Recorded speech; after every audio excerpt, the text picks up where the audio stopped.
শুভ সন্ধ্যা বন্ধুরা, আজকে তোমাদের সাথে আমি বিট দিয়ে একটা খাওয়ার জিনিস বানিয়ে দেখাবো। তো কী বানাচ্ছি দেখতে থাকো। তো প্রথমে আমি 2টা বিট নিয়ে ভালো করে ছুলিয়ে দেখো গ্রাইন্ডারের মধ্যে আমি গুঁড়ো করে নিলাম। তো দেখো এরকম হয়েছে। এখন আমি রসটাকে, বিটের যে রসটা, এটাকে দেখো হাত দিয়ে এভাবে চিপে আমি একটা বল বাটির মধ্যে নিয়ে নেব। তো 2টা বিটের পুরোটা রসই আমি চিপে নেব। আর দেখো অনেকটা রসই হলো।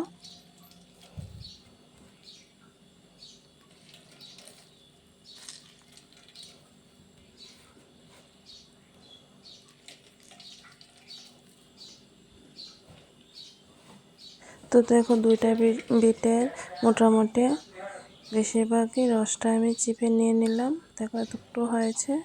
আর এগুলো এখানে রাখবো। তো রসটার সাথে এখন আমি দেখো ময়দা দিয়ে দেব।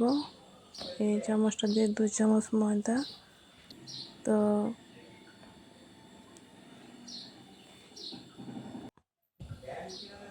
অল্প সাদা তেল দিয়ে দেব, কারণ এটা একটা ডো বানাবো। আর দেখো পরিমাণ মতো নুন দিয়ে ভালো করে মেখে আমি লুচির মতো, লুচি বানালে যেরকম হয় এরকম একটা ডো বানিয়ে নেব। অল্প অল্প জল দিয়ে মেখে মেখে আমি ডোটা বানিয়ে নেব। তারপর দেখো এরকম হয়েছে ডোটা।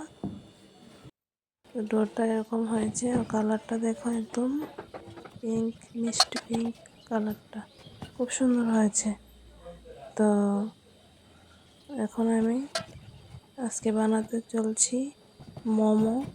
তো এখন ছোট ছোট করে লিচি কেটে নেব। তো দেখো ডোটার মধ্যে আমি একটু তেল মেখে 10 মিনিটের জন্য ঢেকে রেখে দেব।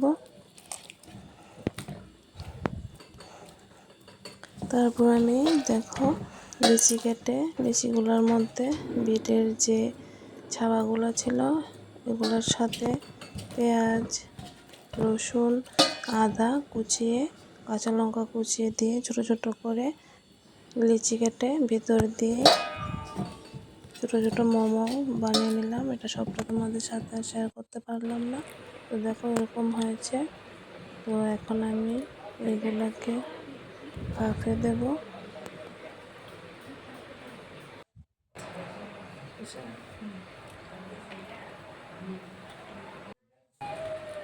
তো দেখো কালারটা ক্যামেরাতে একটু অন্যরকম বোঝাচ্ছে, পিঙ্কটা পুরোপুরি একদম সুন্দর হয়েছে কালার। তো দেখো